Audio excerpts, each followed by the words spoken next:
leaving the resort today. It's Sunday, and we're headed out. We're gonna drive back to San Francisco.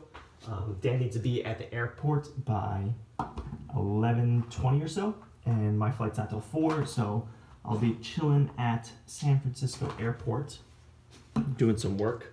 Had a really nice dinner yesterday where we took a moment to talk about and celebrate kind of things that we did at Reforge in 2018. So we all went around and talked about what we felt we had to celebrate.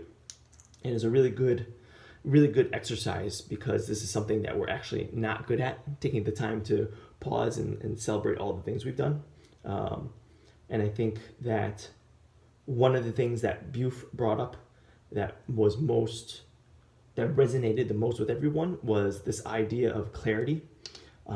2018, we experimented a lot of things. We ran Brief. We tried a lot of different content marketing things. And we also built out 2 new programs. And in that time, it's felt like we've developed more clarity around both the problem that we are solving, which is accelerating people's understanding of growth strategy, people who work at tech companies, but we also got clarity around the problem that we're facing and why we have limits to our growth. And that reason is what we've learned in customer development interviews is that we are not helping people arrive at a very specific outcome after they take Reforge. They feel like they have more confidence, they feel like they understand strategy a bit more, but it's not like they can directly link a very specific impact to taking the Reforge class. So we have clarity around that. Our product, we are offering a subscription product on top of our live experience product.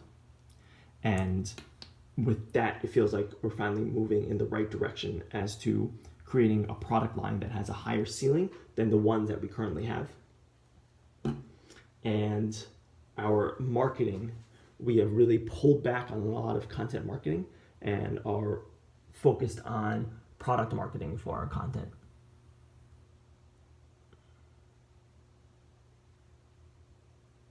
Similar to how we have invites and vouchers in order to get people to invite other people into the program. We're looking at ways to put content behind a paywall in order to get people to share the content and link directly to the curriculum material, versus creating a whole batch of content that there's a clear divide between the free content on one side and then the paid content on the other. So those are some of the things that we got clarity around. I think that we're building up the alumni base to really have momentum to be able to throw events, which is really exciting, and continue to engage the alumni. I think we're finally at a point where there's enough scale for that kind of thing.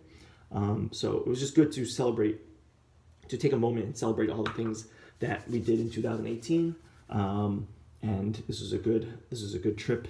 I think it was a good note for Brian to leave the whole team on, to get them excited for this launch of 2019, and to remind people that, look, like we have a lot of challenges. We're a 5-person team that's been building almost entirely on word of mouth and a couple emails that get sent out about open programs. So there are definitely a lot of challenges, and I'm sure by next week I'll be hating this because we'll have started the early applications. But it was a good way to end this retreat and a good reminder that we're doing good things and we're doing good work. When I travel, one of the first things that I do is when I get to the destination, I make sure I change the settings in this app called Freedom to whatever the time zone I am at. And Freedom is an app that allows you to block certain sites at certain times, so that no matter what you do, you can't access YouTube, you can't get onto Facebook, Instagram, whatever. And I've realized that this is one of the first things that I need to do, because I have this bad habit of when I go to a place, like I'll just sit there and I will watch so many random YouTube videos of shows that I've seen before, shows I haven't seen before, anime anime shows that I haven't seen but kind of want to see, so I just watch a few scenes, and I'll literally kill sometimes an hour and a half just going through random YouTube videos, and that time would be much better used sleeping, or it would be better used doing something like, if I used YouTube, for example, to look up how to do food photography better, that'd probably be a useful use of YouTube, but I don't do that. I just watch random shit. And this time, I set Freedom up, but then I turned it off because I needed to upload a video to YouTube. And I remember thinking to myself, oh, let me just leave it off, because that way I can go ahead and do something productive and watch something productive on YouTube. And I didn't. Like, I just don't. I just get on, especially when it's late at night and I've had a few drinks. I just want to veg and watch random YouTube shit when I really should be just going to bed, you know, like having a shower and go to sleep. Here are some of the things that I watched on YouTube last night. The Patriot, Boardwalk Empire, Django Unchained, Boruto, Naruto, Training Day. So just a random collection of whatever shit pops up in the feed, and that's why I turned Freedom back on, so that the rest of this trip from 10 o'clock till 12:30 can't access YouTube. Just go to fucking bed. The garbage. Like 10 of those buildings were not there. Wow. Anyways, that's it. That's all the things I ordered, and just a couple of quick thoughts. So if you have any questions about Japanese food, about sushi, feel free to send me a message. One long way.